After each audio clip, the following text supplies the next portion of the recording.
ಪರಮ ಪೂಜ್ಯರು ಶಿಕ್ಷಣ ಪ್ರೇಮಿಗಳು ದಾಸೋಹಂ ಭಾವಿಗಳು ಆಗಿರುವಂಥ ಡಾಕ್ಟರ್ ಶ್ರೀ ಶ್ರೀ ಶಿವಕುಮಾರ ಮಹಾಸ್ವಾಮಿಗಳವರ 117ನೆಯ ಜಯಂತಿ ಹಾಗೂ ಗುರುವಂದನಾ ಮಹೋತ್ಸವ ಸಮಾರಂಭದ ನೇತೃತ್ವವನ್ನು ವಹಿಸಿಕೊಂಡಿರುವಂಥ ಪರಮ ಪೂಜ್ಯರು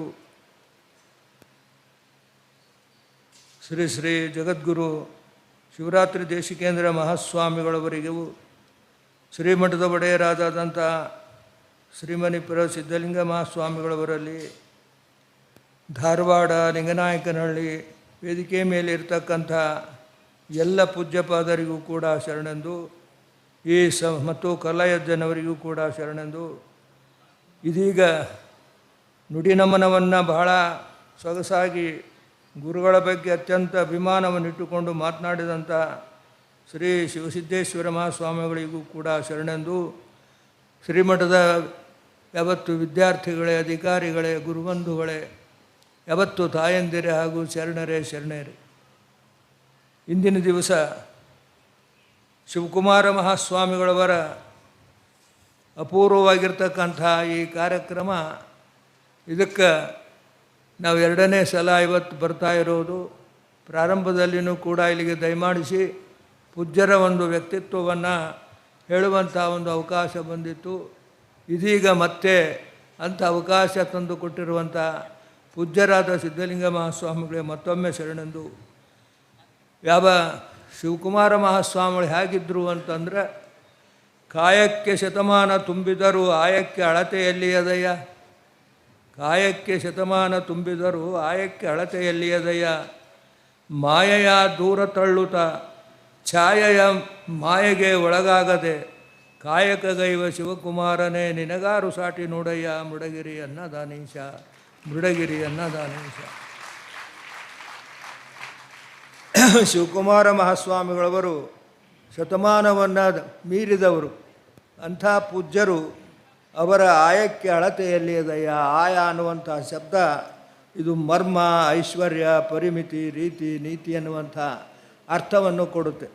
ಅದಕ್ಕೆ ಅವರ ಪರಿಮಿತಿಗೆ ಅಳತೆ ಇಲ್ಲ.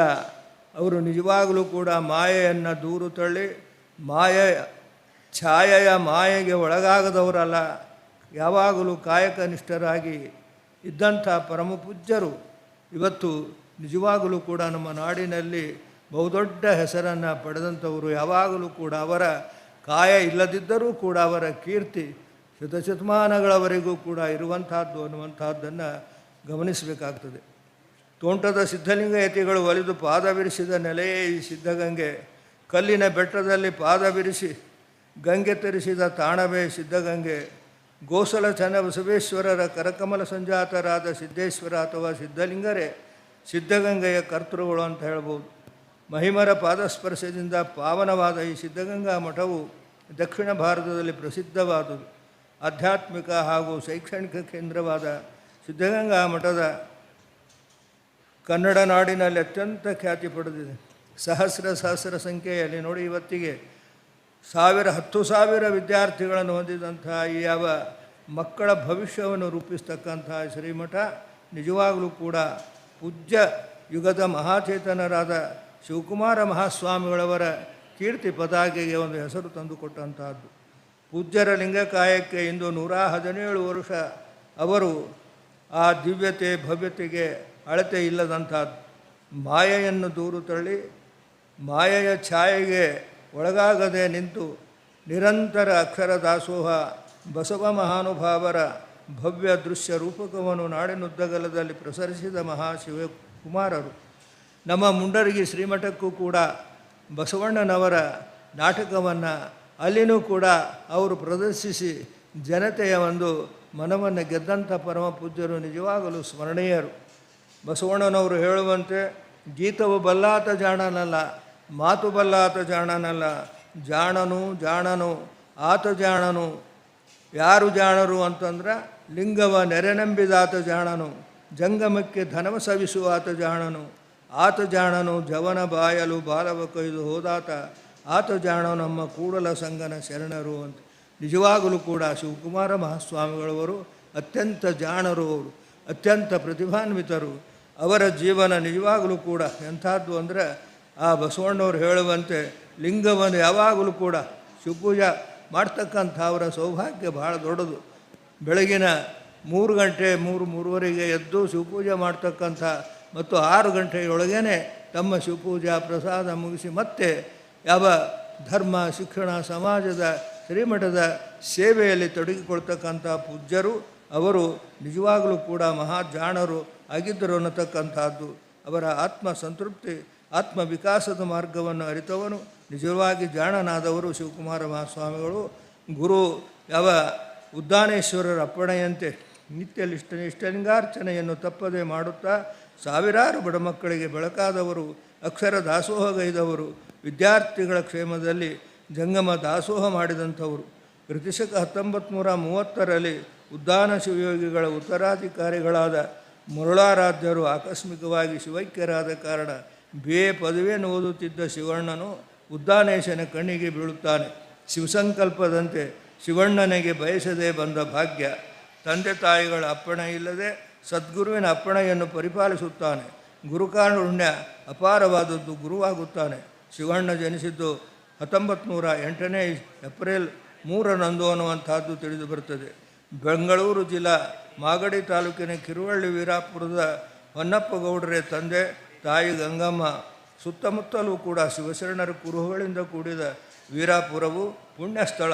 ಊರಿನ ಪಟೇಲರಾದ ಹೊನ್ನೇಗೌಡರ ಶಿವಭಕ್ತಿ, ನ್ಯಾಯನಿಷ್ಠುರತೆ, ದಾಸೋಹಂಭಾವ, ತಾಯಿಯ ಅಂತಃಕರಣ, ಸೇವಾ ಮನೋಭಾವಗಳು ಶಿವಣ್ಣನಲ್ಲಿ ಮನೆ ಮಾಡಿದ್ದವು. ಈ ದಂಪತಿಗಳಿಗೆ ನೋಡಿ ಆಗಿನ ಕಾಲಗಳ 13ನೇ ಮಗ ಶಿವಣ್ಣ, ಅರ್ಥಾತ್ ಶಿವಕುಮಾರ ಮಹಾಸ್ವಾಮಿಗಳು ಅಂತ ಹೇಳ್ಬೋದು. ಇಂಥ ಇವರ ಹಸ್ತ ಸಾಮುದ್ರಿಕೆಯನ್ನು ಒಬ್ಬ ಜ್ಯೋತಿಷಿ ಅವರ ಮನೆಗೆ ಬಂದಾಗ ಹೇಳ್ತಾನೆ, ಈತ ಬಹುಭಾಗ್ಯವಂತ, ಅನ್ನದಾನಿ, ಈತನಿಂದ ನಾಡೆಲ್ಲ ಬೆಳಕಾಗುವುದು ಅನ್ನುವಂಥ ಮಾತನ್ನು ಭವಿಷ್ಯ ನುಡಿದಂತೆ ಶಿವಣ್ಣನಿಗೆ ಇದೆಲ್ಲ ನಿಶ್ಚಯವಾಗಿಯೂ ಕೂಡ ನಿಖರವಾಗಿ ಪರಿಣಮಿಸ್ತದೆ. ಬಹುಜನರ ಕಲ್ಯಾಣಕ್ಕಾಗಿ ಪರಿಣಮಿಸುವುದು, ನಾಡಿನ ಮಕ್ಕಳ ಉದ್ಧಾರವಾಗುವುದು ಅನ್ನುವಂಥದ್ದನ್ನು ಕಂಡುಬರ್ತದೆ. ನಿಷ್ಠಾವಂತ ತಂದೆ ತಾಯಿಗಳ, ಅಣ್ಣಂದಿರ ಅಕ್ಕಂದಿರ ಕಕ್ಕುಲತೆಯಲ್ಲಿ ಬೆಳೆದ ಶಿವಣ್ಣನಲ್ಲಿ ಬಾಲೋಚಿತ ತುಂಟುತನವಿದ್ದರೂ ಧೈರ್ಯ, ಸ್ಥೈರ್ಯ, ಭಕ್ತಿ, ಚುರುಕುತನ ಬೆಳೆದು ಬಂದವು. BA ಪದವಿಯನ್ನು ಉತ್ತಮ ದರ್ಜೆಯಲ್ಲಿ ಪಾಸು ಮಾಡುವನು. ಬಾಲ್ಯದಲ್ಲಿ ಈಜುವ ಕಲೆಯನ್ನು ಕಲಿತ ಶಿವಣ್ಣನು ನಿಜವಾಗಲೂ ಕೂಡ ಸಮಾಜದಲ್ಲಿ, ಈ ಧರ್ಮದಲ್ಲಿ ಹೇಗೆ ಈಜಬೇಕು, ಹೇಗೆ ನಡೆಯಬೇಕು ಅಂತಕ್ಕಂಥದ್ದನ್ನು ತಾವು ತೋರಿಸಿಕೊಟ್ಟಂಥ ಪುಣ್ಯಾತ್ಮರು ಅವರು.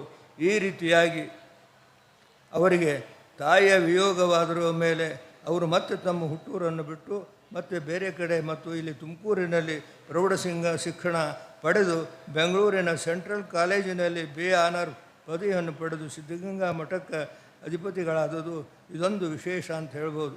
1930ರಲ್ಲಿ 30 ಜನವರಿ 16ರಂದು ಈ ಮಠದ ಉತ್ತರಾಧಿಕಾರಿಯಾಗಿ ವಿರಕ್ತಾಶ್ರಮದ ದೀಕ್ಷೆಯನ್ನು ಪಡ್ಕೊಳ್ತಾರೆ.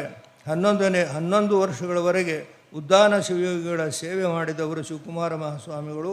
ಹೀಗೆ ಸಮಾಜದ ದೀಕ್ಷೆ ಪಡೆದು ಶಿವಕುಮಾರ ಮಹಾಸ್ವಾಮಿಗಳು ನಿಜವಾಗಲೂ ಕೂಡ ಗಣಿತ ಮತ್ತು ಭೌತ ವಿಜ್ಞಾನದಲ್ಲಿ ಅಭ್ಯಾಸ ಪಡೆದಿದ್ದರು.